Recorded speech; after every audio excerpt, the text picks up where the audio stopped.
Warning: we will be discussing topics that may be upsetting for some viewers, including domestic violence, suicide, rape, and misogynistic slurs. Hi, I'm Jessica. Grace. And we're here. Grace is visiting Austin, which is where I live. And a couple weeks ago, I heard about this phenomenon, perhaps we will call it, of hell houses that typically take place in the Midwest and South. There's a famous documentary about them. I guess famous. Most people that have heard of them through this documentary. Neither one of us has seen this documentary. That's our caveat. Well, for the last 21 days, over 12,000 people have gone through this controversial haunted house. Controversial because of scenes like this, a graphic abortion. This is Hell House, home of dramatized gang rapes, incurable disease, suicides, and abortion. The shock of which Trinity Church of Cedar Hill hopes will disturb young people into giving their lives to God this Halloween.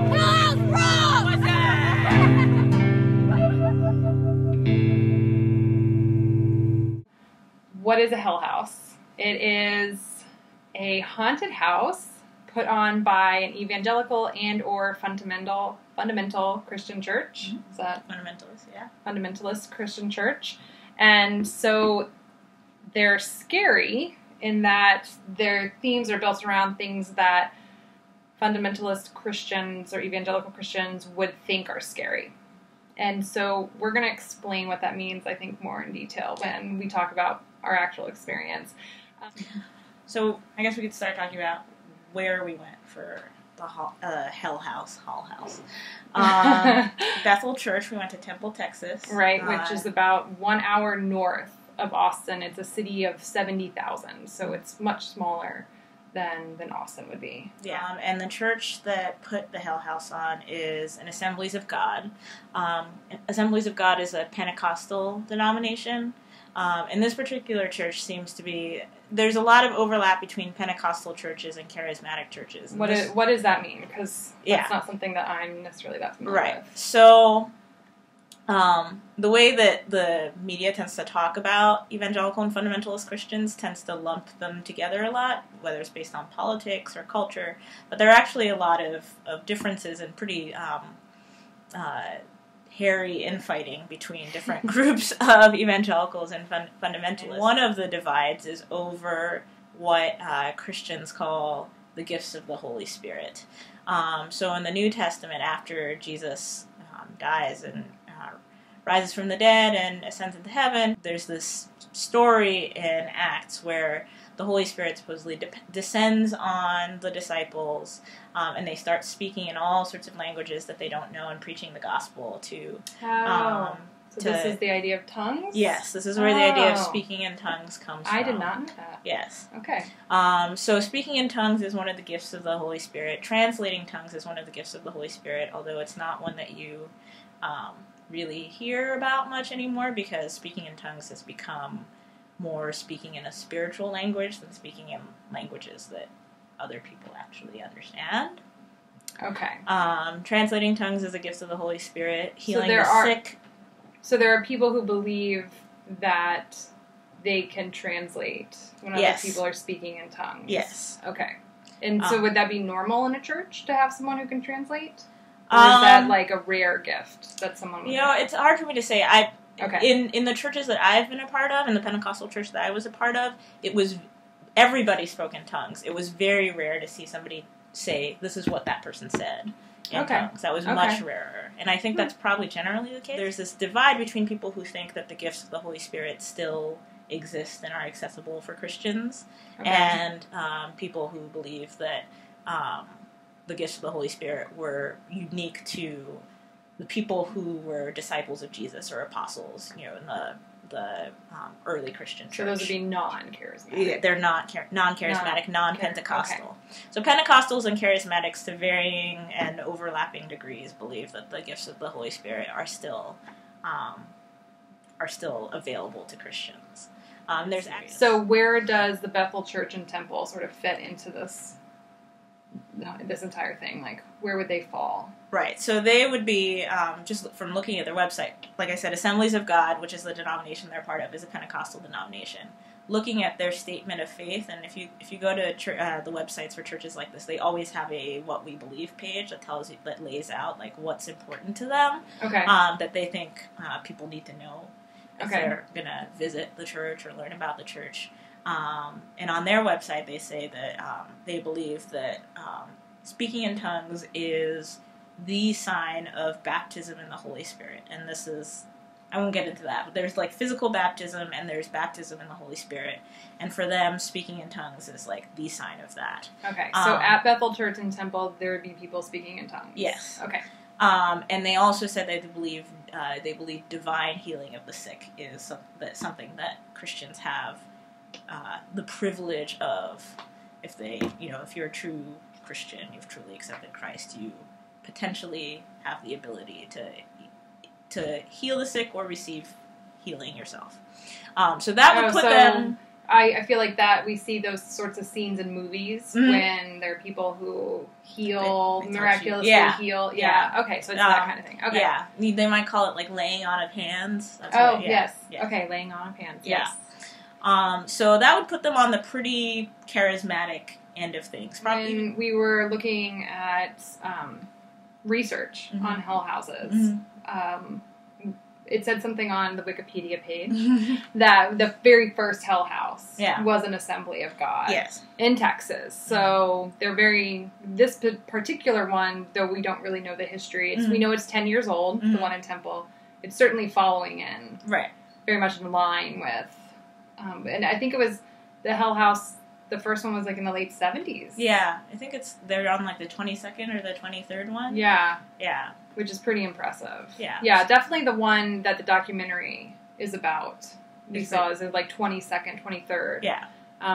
Really high production at their trailer. Yes. That particular hell house.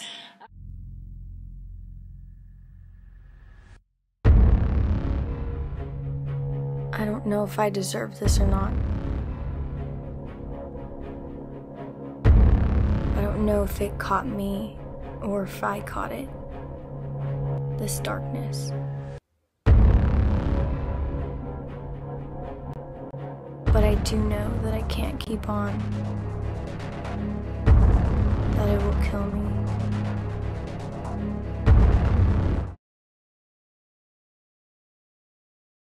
It felt like a church in the middle of nowhere. Big field around it, really dark overall. They really wanted us to like them on Facebook. This was a really big thing. They would have given us a discount on our tickets, but we both refused to do that. You don't have the app? You don't have the app? Yeah. No.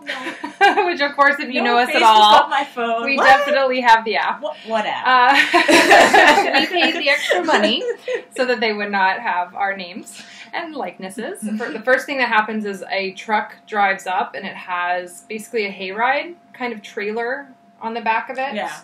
And they loaded us onto that, and then we had to wait on that for a while. And then they drove us around to what looked like the outside of a little warehouse. Yeah, they had some buildings. Yeah. Then we finally were ushered into this room, and a lot of the rooms had wall coverings that were basically black trash bag-like material, like real thick, kind of outdoor bag material, I guess you would think of, all along the walls. And so we were in a pretty small room.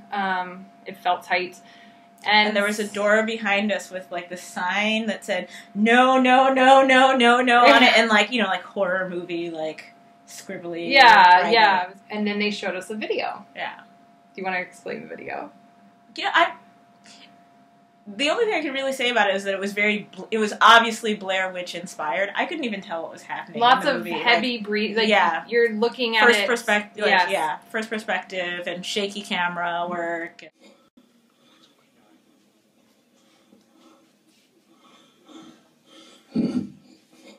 Was that maybe the point when they said these are real things that happen in the world? Was that the first time? They might have done. So that was an interesting thing about the Hell House, is that they really wanted to reiterate, because we heard it multiple times that night, that what we were seeing were things that happen in the world. A lot in the production that was inspired by Hollywood, because we go through the door and there's this guy dressed up basically like the villains from Scream, with not quite the same mask, but the same idea. Black, robe, face covered with a mask. The faces were all covered with some sort of mask, normally just a black sheet that they must have been able to see through, some kind of material. Some of them had, like, scary, like, faces, demon masks and stuff on. Yeah, so there would be a demon guide. Yeah. Right, so these people that looked like they were in the Scream outfits, there was always one of them with us through the entire thing. Yes. Talk about what the theme of... So the theme of this whole Hell House was primal instinct.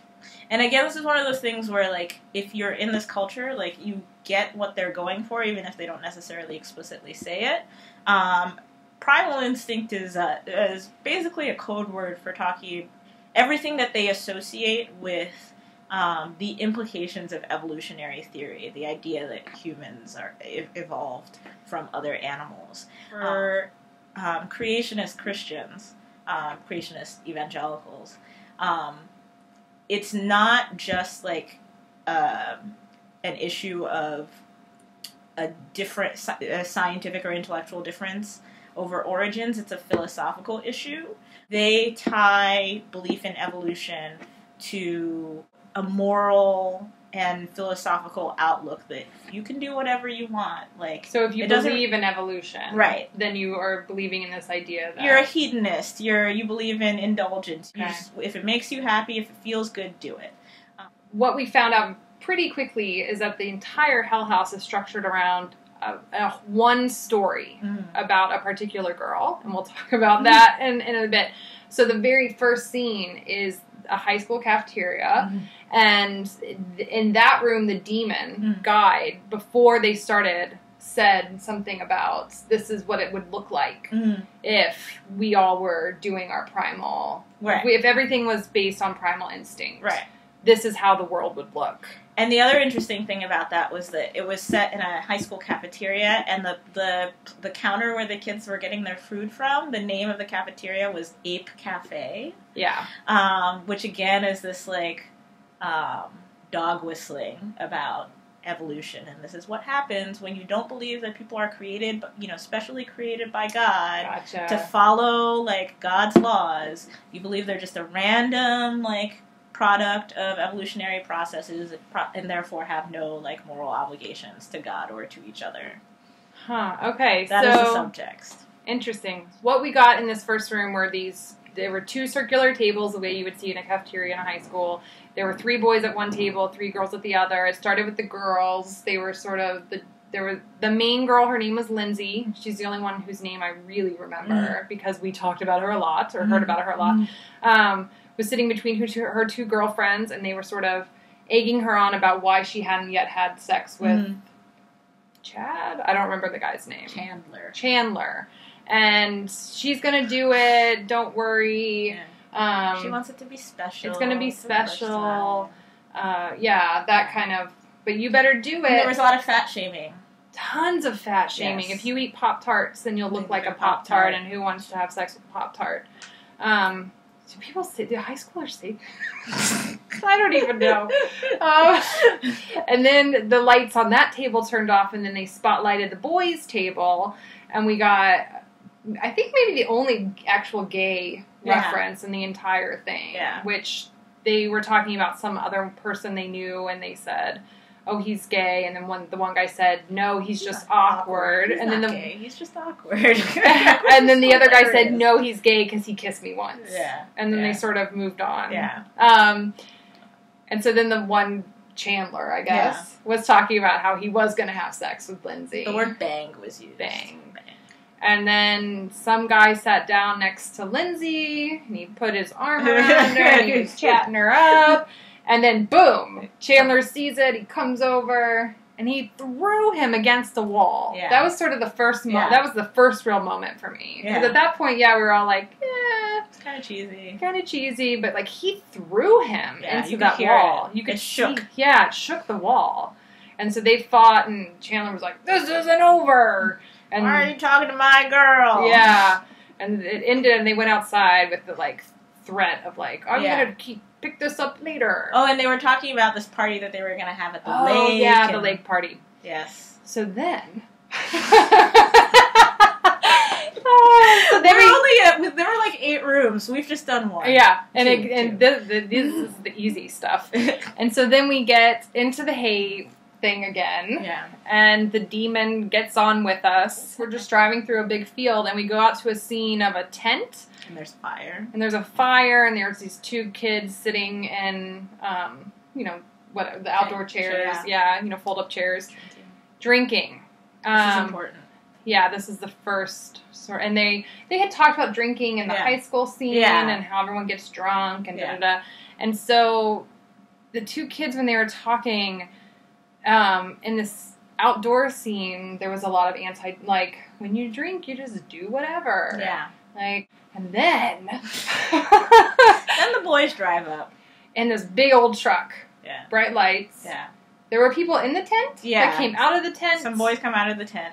And they immediately start fighting because that's what you do when you're drunk. Yeah. Chandler gets out of the truck and then fights with whatever the guy was that had his arm around Lindsay. And then... someone gets shot. We got a loud pop. Because they have a gun. They have a gun. That is also a theme of this Hell House. Lots of guns. And then someone dies, is murdered, and they argue like they're in a horror flick. They argue like they're in I don't know what you did last summer. Yeah, exactly. That's exactly what about what to do with the body. Yeah. We shouldn't turn the body in because then no one knows they're dead. Yeah. And I think I literally tweeted at this point that these folks have watched too many high school movies. Yeah. And so there's this huge sort of ethical discussion about what to do with this murdered kid. And then one of my favorite parts of the whole Hell House at this point was that the demon is pacing in front of the hay thing that we're sitting in. Yeah. And he says, think about it. Think about it. He was drunk and then he shot the guy. Yeah. Think about it. They talked. It was so weird. It was see how quickly it escalated. Yeah, that was the part that really cracked me up. He was like, did you see that? Did you see how quickly it escalated? I'm like, because you wrote it like that. They came out of the tent and shot someone. You wrote it like that. Of course it escalated quickly. And we went to outside of another building. Yes, another truck. And we got out, and they were like, make sure you can see the car, because there's a car sitting there. It's all dark. And then the demon... this is where I got confused. This was the most confusing part of the storyline for me. Something about how Lindsay was too busy to hang out with Chandler? Who's not? Is he the one that murdered the guy? I don't know. And so he's going to get his anyway somewhere else? This is what the demon is telling us? No, wait. Does that mean that the girl who came out of the truck was not Lindsay? I'm confused. But then she... Because he was supposed to be making out with some other girl. I know, this is why it's confusing. Yeah. I don't know. So then there were some plot holes. The demon bangs on the car to wake the scene up, basically, the characters, and so we get I think Lindsay jumping out of the car saying, I have to leave because it's after curfew, and runs into the building, and then the demon calls her a skank. Yes. So this is the first time that we got really negative wording about from the narrator. Yeah, from the narrator. There had already been some from the kids. Right, that's true. Yeah. Then we switched demons. So we got our lady demon. Lady demon. Yeah. She was mean. She was really mean. I thought she was going to be nicer because she wasn't talking like this. Yeah. And then it turned out she was not so nice. And so then we went inside, and this was really the point where I was like, this stuff is heavy. Yeah. So Lindsay goes inside. She's late she's past her curfew. Her parents are sitting on couches in this living room, and her dad, as soon as she walks in, he's drinking. So we're back to the he's drinking a lot and implying he's drunk. Yeah. There's lots of beer bottles on his table. Right. And it's really dark, so we couldn't, I also thought that the dad in this scene was black. He as it turned out, he was not. But the speech patterns and sort of accent he was using seemed to be trying to invoke a particular working class and race experience. I'll be home over a couple hours ago. This is my house, my rules. You show up when I say to. So she comes in and he's immediately in her face. And that was the moment where I was like, he's gonna hit her. Yeah. We're about to watch domestic violence. But then she actually hits him first. Yes. Which was she slaps him in the face. Yeah. And then he really slaps. Yeah, he really slaps her, and the mom tries to get in between and go sober up somewhere. Get out now. You're not doing this on your own. The thing that the part that really took me aback at the beginning of this scene is that almost as soon as she walks through the door, she says something about how he doesn't have a job. And the dad says, well, you don't have a job either except for using that thing between your legs. And I was like, whoa. Yeah, so he slut-shamed her as soon as he spoke to her. Yeah. And I forgot about that. Yeah, I was surprised because this is a super conservative Christian production, and he just talked about her vagina, and I'm like... And they expected the audience to understand what he just said. Yeah, he leaves. And then the mom does this huge shaming of her daughter. Yeah. This is all your fault. Yeah. It was hard to watch. Yeah.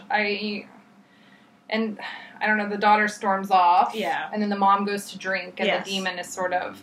Yes. Well, that's the mom too, right? Before, or he pushes her around. Yes, definitely. Yeah, and so it was implied that this was the mom's not good way of dealing with the fact that her husband is an abuser. She was doing something equally bad as the husband was doing for abusing her. And the demon was like. So the mom walks over to the table, and the demon gets really close to her, drink that from that bottle. Yes, isn't it great? That alcohol, your bad angel on your shoulder. Yeah, so then we follow Lindsay into her bedroom, and she's sleeping. This was another. This was the other really confusing scene, and we debated it last night of what we thought was actually happening. And Lindsay's asleep, and then they play a video on a television screen, which implies that it's her dreams. Yes. Right. And but then there's ultrasound. Yeah, I took it. There's a woman screaming on a bed, and there's ultrasound footage. And I, knowing nothing, my interpretation was that this was sort of her nightmares about being a pregnant teen. This was the manifestation in her mind of sort of the horror of what's happened whenever she had sex. We don't even actually understand when that happened based on the confusing storyline of the car outside. But based on what happens after this, she's definitely pregnant. So that was my interpretation of the video, but you were saying... I have no idea what it was. I thought it was just... initially, I thought it was just, she's got these demonic influences in her life, and so her sleep is troubled, and, she's just she's a troubled person in sleeping and in waking because...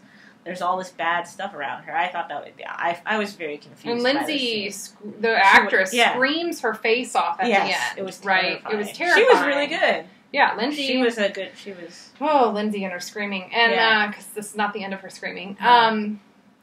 And then the demon sort of comforts her, and her, you are evil way after she wakes up. And then the mom comes into the room, and she says, we need to leave. You're going to be late for your appointment. Yeah. At which point we knew we were about to go into the abortion room. Yes. Interesting. They decided to portray that rather than portraying the intake secretary as yes, we are here to kill your baby.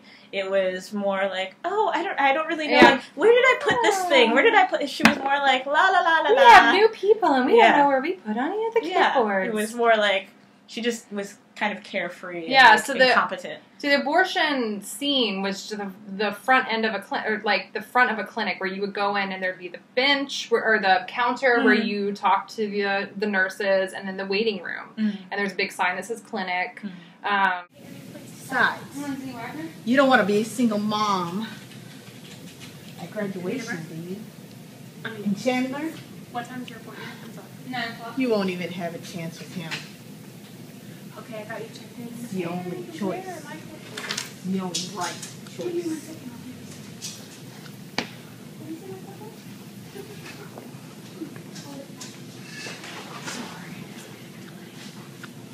And then they move from the counter and the flighty nurse scene over to the couch in the waiting room. And we get an interesting moment between the mother and the daughter. Yeah, so the mom, the daughter basically says, wait a second, let's not hurry into this decision. Yeah, are you maybe sure? We should think about this a little bit more. And the mom says, no, this will ruin your life. You can't have a baby now. Yeah, you're just a teenager. Your life will be over. So basically the girl gets coerced. And the demon is your life will be over. She reiterated that part. We have no time. There is no time. You just get this over with. You don't need this. You're too young. You're way too young. You have your whole life ahead of you. Lindsay, think about what she's saying. It's going to destroy your life. And they go into the back, and then they turn the TV screens on for us. And then Lindsay starts screaming again. Yeah, she's screaming. We're seeing the main narrative thrust of the video that we're seeing 5 times over on these screens is a young blonde girl, a teenager, on a bed, and the room is slowly filling with water, right? And interspersed with this are if you spend any time on Tumblr or any kind of the internet, the anti-choice sites that have the video of the chopped up, they say aborted fetuses, those like over and over and over again, interspersed with the sort of filling water, and then Lindsay in the background screaming over and wherever she is on the other side of the wall, and specifically saying "my baby, my baby." Yes, and then the video comes to its climax. Lindsay's screaming, and then the demon says, "Yes, Lindsay, now you're a murderer. You're a poor, pathetic excuse for a human being," which I found to be. I don't know. I am not unfamiliar with the rhetoric of the anti-choice side, and I even found that to be extreme. I thought, well, murderer to me, it's sort of poor, especially because she had just tried to stop having an abortion and had been coerced into this. Showing this footage of what they claimed were aborted fetuses to middle schoolers. And not that I have, I saw some of that stuff when, I was that age, probably. But the repetition of it and how zoomed in it was and how graphic it was, I was surprised. Although we would only get more surprised at what they were showing to this very young audience. And most of the people, almost everybody there who was there to see this was under 18. Yeah, we were old. Probably under 16. We could have been these kids' parents in theory. Yeah. The poor, pathetic excuse for a human being thing, that, and there are obviously some anti-choice, activists, protesters who take that tack, but what, at least in my experience, has been much more common is this idea that women, pregnant people, are deceived into having abortions, that they're exploited and at a desperate sort point. Of set that up for us. That in the waiting room. And that it's sort of the sad thing where a pregnant person does something that they just don't really know better. They've been manipulated into doing this, and isn't it sad how these people are being exploited? And I want to be clear, obviously coercive, people being coerced into abortions is a thing that happens and a real problem. But that's the dominant narrative. That's what I'm more used to, and so there is an attempt to sort of frame their anti-choice position as compassionate. They only talk about women as compassionate to women, whereas being pro-choice is anti-woman. So I was really surprised that was the tack that they took in that scene, and I wondered if this is how we think, or this is how the demon thinks, and this is what is making Lindsay eventually as we'll see. Make the choices her she makes in a desperate position. And the whole thing is, when you sort of step back as what we know about Lindsay at this point, is that she has crappy friends, that her boyfriend has potentially killed somebody, and they've hidden the body somewhere, and her parents... These are real things happening in the world. And that her father is clearly abusive and has no job himself, and her mother has just coerced her into an abortion. Right? And so, this is her background. Right. And then she makes this decision. Right. Not to have... not even really a decision, I guess, because she's been coerced. But, this is the person that's a poor excuse for a human being. And it's pathetic. It's I don't know. She couldn't really have a worse sort of scenario going into deciding whether or not to have a child. At some point, she was also called a whore. Lindsay is called a whore. Yeah. So by this point, she's a skank, a whore, poor, pathetic excuse for a human being, and a murderer in the storyline. Yes. And I think then we meet her sister. Is it one of the things the mother yells at her in the first scene when we see, like, the rest of her parents? Is that, you know, you need to be a better role model for your sister. Yeah. Or is it her dad who yelled? Anyway, one of them yells this at her, and she's like, I've got to live my own life. Like, I can't worry about my sister. Yeah. So then we go to the sister's bedroom. And this is another, like, there wasn't really much of a plot in this room. No, it was weird. We got a new demon. New demon. He was big and loud. He was big and very loud. The room is like a twin bed. Yeah. There's another television. Yeah. And posters on the wall. There are Twilight posters all over the wall, and I was like, what is happening right now? Why are there Twilight? And then there were also Twilight books on her desk, and some other books that I didn't quite catch. But don't read that Twilight. Yes, clearly. So, you know, another thing about this culture, it really depends on the church. But and then we watched this really stupid video of like Matrixy kind of. Yeah, green numbers and letters. Yeah, she's typing, and the letters are like falling. She's been sucked into the net. And yeah, and then we get to see. And then she's on her phone. We get to see her IMing with a guy named Serge, and she wants to meet him in person, and he says okay. And so you know where this is going. Yeah, you already know because we've all seen like Dateline, and so we already understand like things are not going to work out well for her. Yeah. And that's kind of it. And then all of a sudden they're like, leave the room! And we're like, oh! So then we go outside, and there is a wrecked car. It's smashed in. There's a big hole in the shattered windshield. The bumper's fallen off. And the mom is laying lifeless in front of the car. So...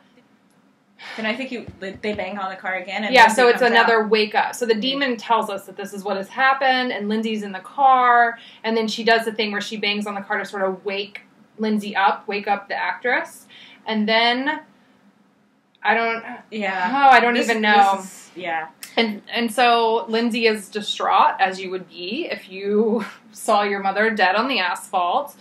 And she gets down on the ground next to her body, and she's screaming, and she's trying to call her dad, and she can't reach him, and she's trying to call her sister, and she can't reach her, and she's freaking out. I don't know why she's not calling the cops.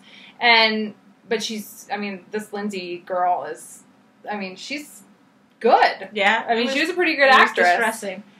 And she's going, it's all my fault. It's all my fault. It's all my fault. And the demon's circling around and it's like, yes, it is all your fault. Dad, please pick up. Oh, Dad's not here. Dad, please. And then she pulls out a gun. She goes into the car, and I guess the glove box. Because, I don't know. She gets a gun. She gets on the ground next to her mother's body. I don't know exactly what she says. Yeah, but she kneels. And it was a gun that had a real, like, flare or whatever in it. So it went off. There was a sound, and there was a... she put the gun to her head. And she shoots it, and she falls on the ground dead. And that was the point when we looked at each other, and we were just like, did we just see that? Like, was that a thing that they just showed these middle schoolers? Yeah. I don't even know how to... And I was so taken aback, I didn't really gauge what the reaction of the other kids were. I didn't either. Were they surprised by it either? I don't know. I don't remember because I was so in shock. I was like... Because it's one of those, you know how your brain works faster than... So, like, she gets the gun and she's kneeling there, and I was like, she's not going to shoot herself in the head. You know, like, that's not going to happen right now.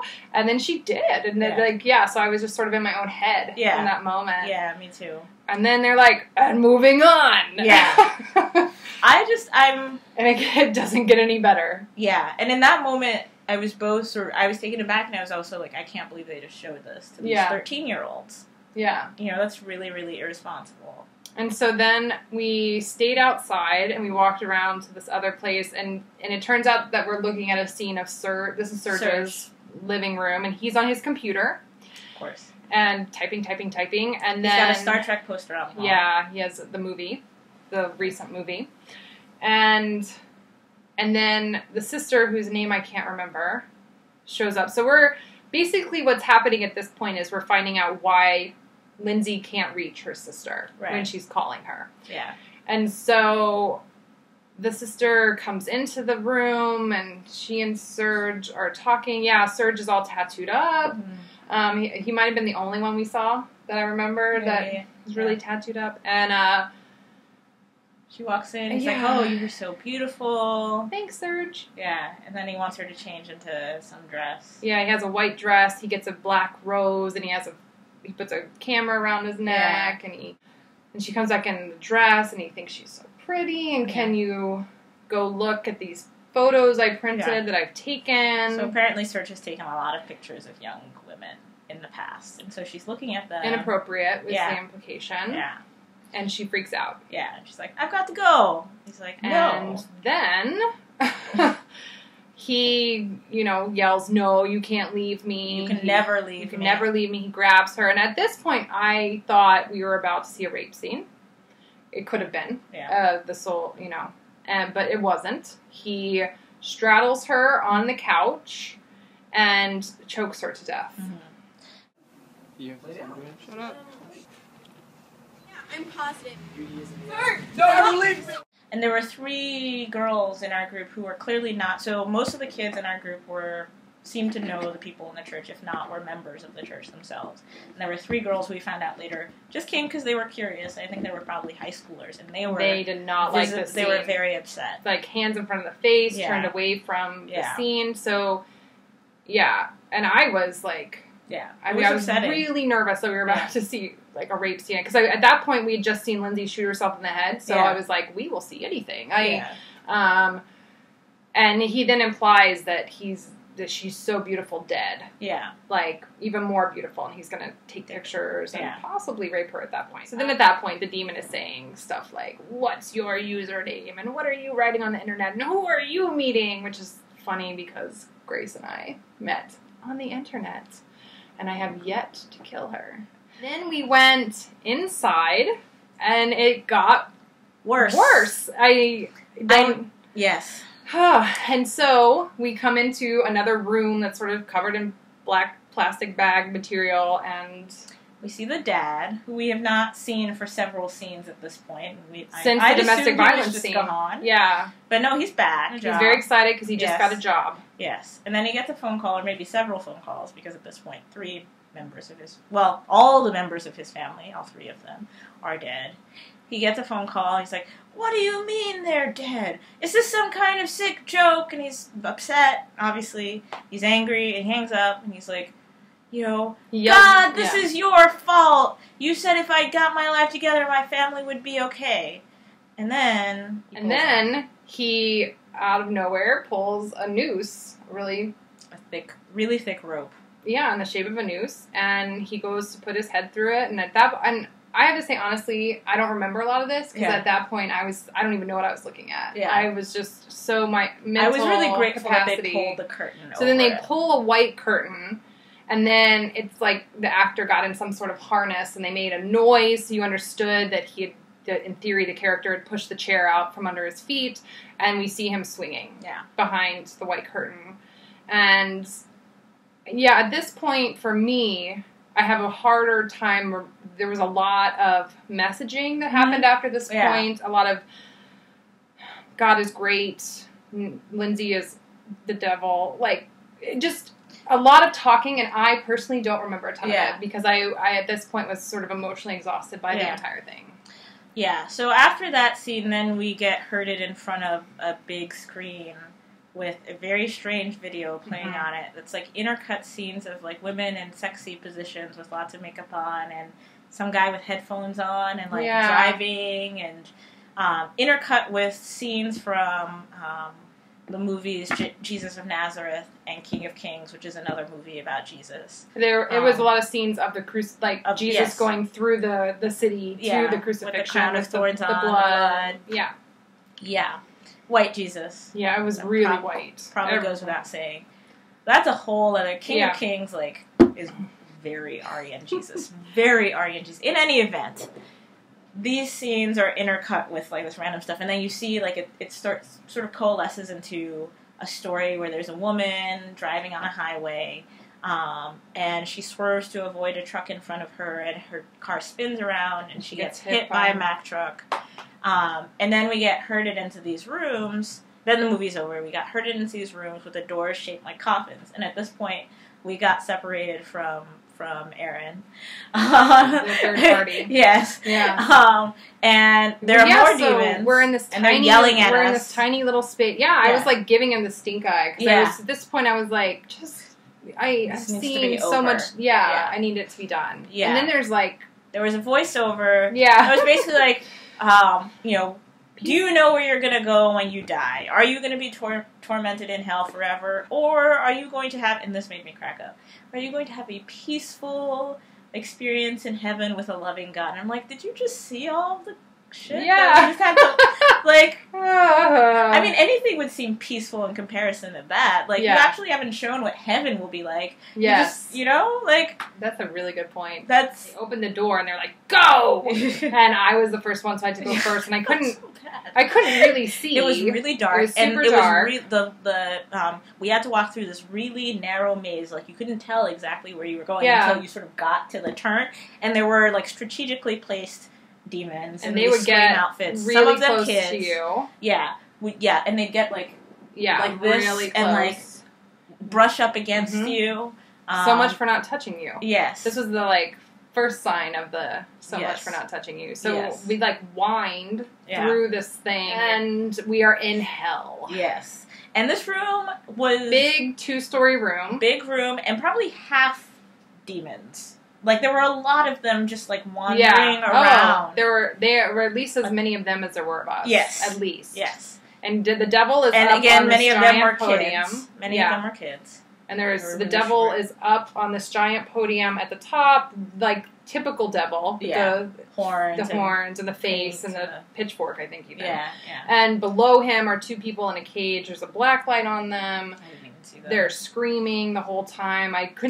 All around the room there were people in cages screaming and rattling the bar. At this point, the demons are coming up, and they are literally, like, standing... in your peripheral vision right to next be to extra scary. Or directly behind you. Breathing on you. And touching you. Yeah, and I literally twice had to say, don't touch me. And the first time I was like, don't touch me. And this guy was clearly not expecting anybody to say that to him, because he was like, okay. I'm like, good. But there were children dressed as demons, because, so Aaron, the third person in our party, is, 6'2", and this little kid kept, like, coming up, like, in his face with the demon mask, but he maybe came up to Aaron's waist, like, just above Aaron's waist. So he, or girl, it could have been a girl, whoever was in that costume was clearly, the odds were very high that it was a child in that costume. Yeah.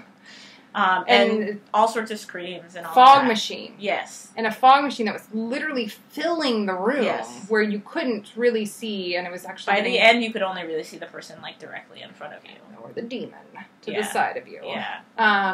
And then, there was a lot of, like, this is what hell is. And that's when he said this was Lindsay's fault. Yeah, this was all Lindsay's fault. If Lindsay had made different choices. So that's important. We'll come back to, like, why that moment mattered. Yeah. But Lindsay, it was all about her. Yeah. And then they sort of ushered us out through more screaming cages. Mm. Some had children, right? Yes. The very first cage on the right when we came out of that room, I think there was a kid that was maybe 8 years old, like a really, like a small child. They were going screaming, help me, help me! And it was very disturbing. And so then the last final thing was that there was a man who brought us into a hallway and sort of gave us his own testimony as to why Jesus is important in his life and why he was so happy to see young people there, which is another thing we'll talk about in a second. And then sort of said... And he said there's a room now that you have to walk through, sort of the way Aaron described it today to me. Like, you would walk through a gift shop at the end of a museum, right? This was like, you need to walk through the prayer room, and if you want to pray, you can. Otherwise, the exit's on the other side. Yeah, right? I was like, what do you want to do? And she's like... Yeah, I was like, I need to go. I just needed to get out. Grace wanted to stay, but I was very curious to hear what exactly they would pray for us about. But it was also it was like not midnight. It was like 11:45. So we had to drive an hour to get home. And the group before us was obviously part of a church. They were all wearing shirts. Yeah. They had obviously stayed because they were leaving at the same time we were entering. Yeah. And it didn't appear that anyone from our group, I don't know if anyone from our group actually stayed, but there was a lot of touching in the prayer room as well. A lot of like... Yeah. They gave me a book. I forgot to look at it before we did this. It's called The Life Book. Yeah. And so that was our experience. Yeah. The Hell House. Oh, we should also add, the guy who gave his testimony, I thought this was very interesting, said, we didn't make any of this up. This stuff is all happening, this is all real stuff happening in the world. Yeah, and so that was really interesting because when we left the prayer room, the three girls that we mentioned before who had the real emotional reaction to the murder/rape scene of the younger sister, Grace actually went up to them and asked them their opinion of the Hell House. Yeah, I asked, what brought you here? They were just there to check it out. They're just like us. And what did you think of it? And one of the girls said, I didn't think it was very realistic, and literally said that I don't think people get drunk and shoot each other as much as some people might think, as much as these people think, which made me laugh. Yeah, so, this sort of juxtaposition of the man at the end saying, these are the things that happen in the world, and then these high school girls telling Grace, like, that doesn't happen in the world. Yeah. But it is interesting to sort of think about their emotional reaction to the murder-rape scene, because that, to me, sort of felt like they know that happens in the world, right? Yes. And that's why that was so emotional for them. So, mentioning that the devil saying that it was all Lindsay's fault at the end was really interesting because you got a lot of people making really bad decisions. But the idea that all of this could be traced back to a girl deciding to have sex. Yeah. And that it ends in, her mom dying in drunk driving, 2 suicides, and a murder. Says a lot about, I think, what they think about sort of the danger of women's sexuality. I mean, that was the main underlying theme of the entire Hell House. And it's also worth pointing out that, except for the dad, who may have been Latino, was definitely darker skin than everybody else involved, but we could see their skin. A lot of people were covered up. Right. But the folks playing out the scenarios were all appeared to be white, except for maybe the dad. And I think that's important subtext, that like this is about a certain the whole purity model, the whole purity theology is really about a particular kind of policing of white female sexuality. That's interesting. Like, that story wouldn't really make sense with a black girl as the protagonist. Yeah.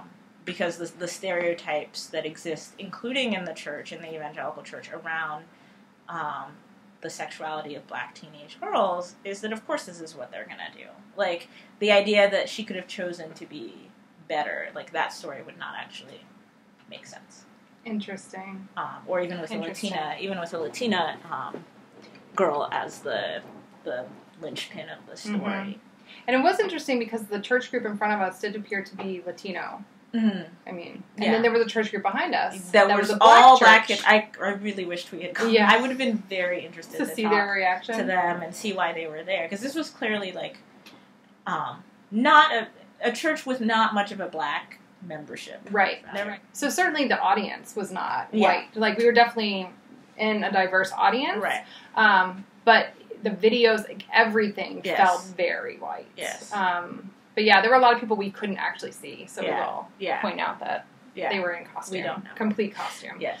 But, you know, the devil, the guy that played the devil at the beginning was a white boy, right? Like, there were, and Lindsay was blonde and long hair. And so that was... And even in the video, like the abortion room video, was a very white lady in a white room. Yeah, and the car that gets hit by the 2 trucks is a white woman in a white car in that one video. I mean... White Jesus. White Jesus. The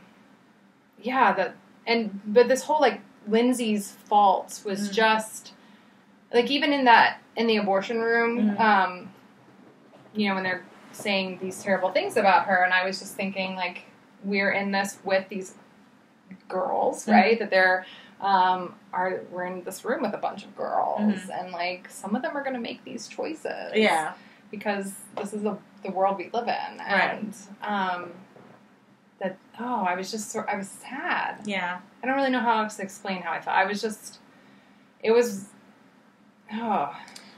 And you made a really good point yesterday that because of the way they have this set up, these kids are acting this out probably at least a dozen times, if not more, every night. Yeah, and that means that there are two girls shooting themselves in the head every night over and over again. Yeah. And then being called these words over and over again, that they're... I don't know if you saw DC Iffy, DCIFY, on Twitter, said that in the churches that she was a part of, they didn't have hell houses exactly, but they had, like, hellfire productions, things like that. Same idea. Yeah. And that she knew a couple of girls who were cast in this sort of slut role in some of these productions who later on were sexually assaulted or raped. And that because they had been in this role, in this kind of production, they felt like they had been cast because somehow they had been, somehow somebody had seen something in them that would later on lead to them being assaulted, and that's why they had been cast in this role. Which, you know, that makes me even more sad for the actress of Lindsay. Yeah, I mean, I can't even imagine. I mean, like, part of it was that there were a lot of young people, right? This is one of the things we kept talking about last night. Like, there were just so many young people in the production, but then it was clear that the audience was supposed to be young people. And, like, we are adults who see a lot of terrible things and read a lot about terrible things, and I was taken aback by what we were seeing last night. And the interesting thing was the kids who seemed to be part of or have connections to the church, the middle school kids, didn't really have that reaction. They didn't seem fazed by it at all. So we're not sure if they've been in the hell house before and other hell houses. These themes are really normal for them. Yeah. And they were even laughing at some points. I mean, we had a few exchanges with them. Yeah. Like at a few points where they were like laughing about the writing and because there were points that were really cheesy. But then there was another interesting thing that you brought up as far as all these young people participating in this church production is that for these kids that grow up in this sort of fundamentalist atmosphere, that this may be one of the few times when they really get to do this kind of acting or writing or production of this kind of... Yeah, I mean, this is one of the things I think about a lot. The church that I grew up in, there are a lot of really talented people, really talented, artistically oriented people who end up, you know, their entire artistic output, entire creative output is church related. So if you're a singer, you can sing in the church worship band, or you can record a CD produced by the church. If you're, you know, an actor, you can act in a church production or in some other church's production. But the options are really limited, especially if. And this is another interesting point that somebody else on Twitter made. I think it's that one little bird. That the stuff that these kids were acting out in the Hell House, if it were in a movie, their parents would never let them see. So they're actually embodying and role-playing all this horrible stuff that in, maybe not the violence, but certainly the sex-related stuff, that they're not allowed to consume as viewers unless they're in a Hell House. And then this is sort of moves us into, like, one of the interesting things is that there were a lot of sort of calls to Hollywood type stuff. So so someone... From the beginning to the end. Yeah, from the beginning. And we'll go through some of them. But made it clear that somebody involved in the production is well aware of pop culture, Hollywood type tropes around horror films or just film in general. So we had the Scream outfits everywhere. And that the Blair Witch stuff at the beginning. Yeah, we had the Blair Witch video at the beginning. And then you noticed the music. Yeah, at the beginning and in the scene with the sister when she's, typing on her computer, the soundtrack from Gladiator was playing. I was like, I'm not sure why they picked Gladiator. I only know it's one of my favorite movie soundtracks, so I picked it up right away, but what a random... I guess it was supposed to be like, this is serious. Which is interesting. I mean, Gladiator does have that sort of like uber U.S. patriotic ending about democracy, so maybe it's an okay kind of... I mean, that's definitely... It's totally ahistorical in that it is very... Yeah. We had the Twilight posters, right? So we had... And then just the sort of... The way that the scenes were constructed in the sort of horror... It was definitely part of that genre of storytelling. Yeah. And even the, I forget who made this point on Twitter, that this is very, the whole, she did something bad and then her family died. That's classic horror storytelling. Don't have sex in a horror movie if you're a girl because you're gonna die. That's what this was. Yeah, and I mean, it was sort of, I actually assumed that she would die from her abortion. Yeah. But I was sort of, expecting her to die. I was shocked. One of the other themes that I found really fascinating was how anti-drinking the whole Hell House was. From the get-go. Yeah. I don't know why. I mean, Texas has dry counties. There's one just south of Austin. It's not a thing that is that surprising on some level. We come in contact with it. But it was very much drinking will cause people to die. Yeah, and I don't really know, and I'm sure it has some roots in sort of American prohibition and all of that, because there were some Christian activists fairly heavily involved in temperance and all of that. But I don't really know the exact roots of that particular cultural value. And it's one that's one that's hard to explain if you haven't grown up in that culture. My parents are teetotalers; they don't drink alcohol at all, and they haven't as long as I've been alive.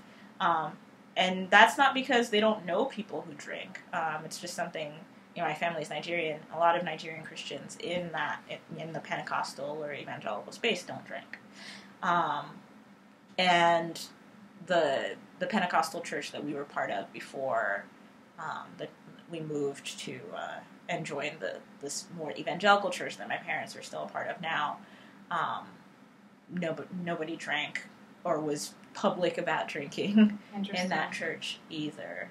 And in fact, our wedding, which was in the evangelical church that my parents still attend now, was on the church grounds, the wedding and the reception, and there was no alcohol allowed on church premises. There are people in the church who drink, but if you have your wedding at the church, no alcohol. And the pastor said, because it would raise questions. And I was like, but what kind of questions? I don't understand. But it's just one of those things that's just part of the culture for some Christians in this space, not all. And it's really hard to explain. I don't know why. The interesting thing for me about the sort of entire thing, though, is by the time the father hung himself, I was like, I need a drink. I mean, my goodness, I could use a beer to help process what we just saw. So that was a little... Having grown up in this culture, I've never actually been to a Hell House, and that's one of the reasons I wanted to check it out. It's it's kind of interesting that I've never had this experience, and maybe it's because I grew up in Maryland, and maybe it's not so much a thing out there. But I was really surprised at what they didn't just allow the kids to act out. They're doing it repeatedly, and they're for really many part days. Of many days over and over again on the same day. And apparently, some Hell Houses, I don't know about this one. Apparently, the kids are part of writing the script, so they're clearly deeply involved with the production of this stuff. And again, stuff that they would never be allowed to watch if it were in any other context, much less to act out. Yeah. But this particular culture, what you can actually produce is very, very narrow. It has to be evangelistic. It has to be really, literal, and there are just a lot of limits on what you can actually do. We were just looking at this article that quoted a review of the documentary about hell houses that said, hell houses seem to be a way for the very suppressed religious right to act out in an environment that seems religious, a way to participate in raves, shoot people, and pretend to have sex. So, like, it's this, like, release valve that you otherwise don't have. Or, you know, if the arts are something you want to do, it's like this very rare outlet that you have for your interests and your skills. And it's a big audience. Yeah. So the Hell House has a Twitter feed, and they tweeted last night that over 1,000 people have already come this season to see the Hell House. And that's just one. And that's, the week before Halloween. So they still have, their last big week to go. And it was clear that churches last night were busing people in. And this is just one Hell House. So the big one that the documentary is based on is in Cedar Hill, Texas. Yeah. And that appears to be a really big one. Yeah. So we're talking thousands of people go to see these productions. And they said that one of the reasons why it took so long to get us into the Hell House was that there was a group that drove down from Dallas, right? To come see it. So people, it's a draw. It's a real draw. I mean, we went. Another subtext for this is like the whole debate over whether Christians should celebrate Halloween. Right.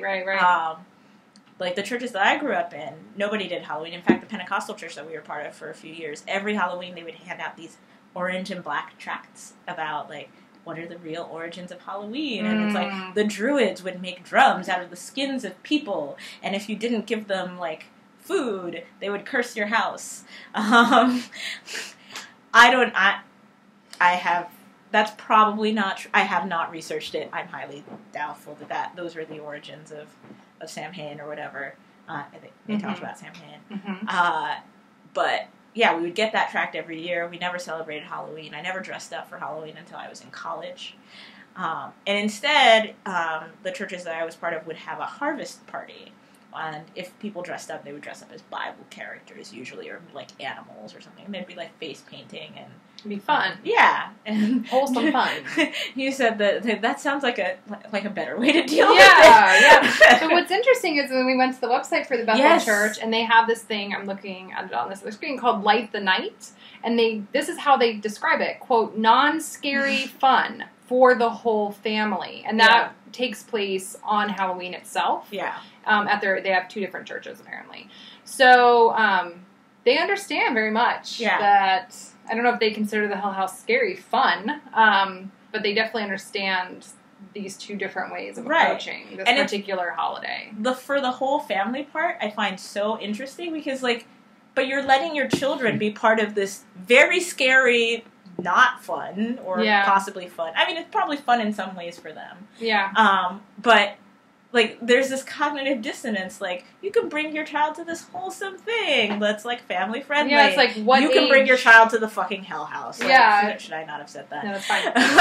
Like, what's the age at which you can't... Because, I mean, there were clearly young children involved. So, I don't think I'll probably ever go back to a Hell House. I feel like... It was scary. The Hell Room, I found myself, like, very conscious of both being, because even if you know what they're trying to do, I mean, I guess it depends on the person, but for me, even knowing that, like, this is very, very clearly designed to manipulate, like, they know what they're doing, the whole, like, standing right in your peripheral vision or standing right behind you, they get that that's more scary, and, like, coming really close to you, that's more scary than someone, like, looking at you straight on, and, like, the breathing and the touching, like, they know what they're doing, but I was simultaneously scared and annoyed. Yeah. Because I knew exactly what they were doing, and I was just like, this needs to stop. Like, this is not okay. And I was also aware that, like, there might be people there who were not as conscious of, like, what was actually, how they were being manipulated, and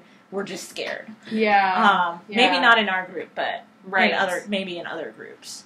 And so that made me really angry, and particularly that they were doing this to kids, like...